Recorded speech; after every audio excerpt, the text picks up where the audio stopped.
Hello there, welcome to another exciting new episode of Talking About Stoicism, where we're going over the moral letters by Lucius Annaeus Seneca. And I wanted to talk to you a little bit about letter 55, which is an interesting one. I want to skip the start because Seneca is just talking about how he has come home riding a sedan chair and he's tired. I like this. And I am as tired as if I had walked for just as long as I have been sitting. Even being carried for a long time is work, perhaps even harder work, since it is contrary to nature, which gave us feet so that we could walk for ourselves. But you didn't. Okay. In section 4 is a passage I find interesting. And yet, dear Lucilius, philosophy is so sacred, so deserving of respect, that anything that resembles it gives some satisfaction, even if it is only a sham. When a person is devoted to leisure, ordinary people tend to assume that he is on retreat, tranquil, self-sufficient, living for himself, when in fact these qualities pertain only to the wise person. He alone is the one who knows how to live for himself, for he knows how to live, and that has to come first. Someone who runs away from the world and from people, who has gone into exile because his desires failed to prosper, and because he could not bear to see others more prosperous than he, who has gone to earth out of fear like some idle and timorous animal. That person is living not for himself, but, most shameful of all, for the belly, for sleep, for lust. It does not follow that he is living for himself just because he is living for no one at all. Yet such a fine thing is consistency in action and perseverance in one's intent, that even idleness is respected if one persists in it. I don't know how much I have to say about this, so I don't know how long this video will be, but I feel like every time I say this, 20 minutes pass. So anyway, know thyself. Noti seaf thon.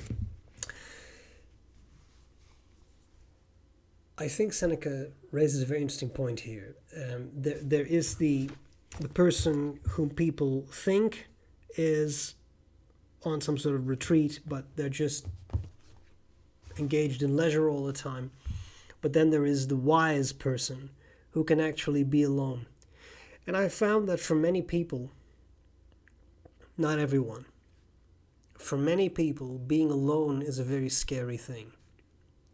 A lot of people prefer being in company. They suffer being alone.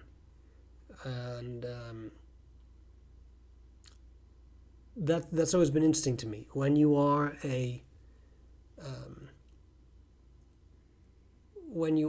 an introverted person, that might be easier for you. But again, I found that a lot of people struggle with the idea of being alone. And I once had a conversation with a friend who said something along the lines of, I would never go to a restaurant alone.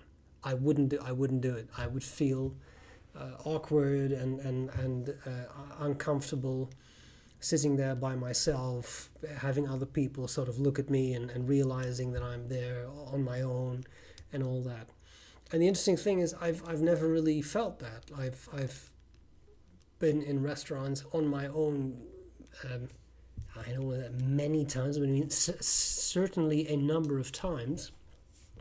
And I'm not bothered by it. I bring a book or something and I read and I'm not upset. I certainly will admit that I genuinely do not care about what other people think of me being there alone. But having said that, I do understand the principle of there is a type of threshold that I would have to cross, or that someone would have to cross, you have to cross, to do something like that on your own. And that can be difficult to people. People can struggle with that. And more in general, people find it difficult to do things on their own sometimes, going on a holiday by themselves, or a trip, or doing leisurely activities on their own. And I've always felt that being on your own for a bit is or can be very valuable time, because it allows you to reflect on what is going on in your life, what you were doing, what you are working towards, things that have happened to you. You can reflect on. Now, in some cases, that kind of reflection for some people is terrifying, because they get the reflections get very negative. But provided that is not the case for you, that you can sort of work with that. Again, I think you can benefit strongly from having some alone time and exploring yourself, exploring your psyche, your mind, your thoughts, and again, everything that's going on in your life.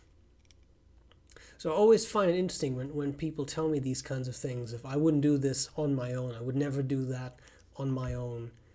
And although I can certainly sympathize with it, I feel very different about those kinds of things. And I'm certainly not trying to ridicule anyone or say that that is not normal, or that there is something wrong with it. Not at all. I fully understand. But I do think it's very important. And I think that for someone who aspires to incorporate the principles of Stoicism into their lives, that alone time of reflection, of thinking, of introspection is very valuable, and is time that that is never misspent. You can learn a lot about yourself.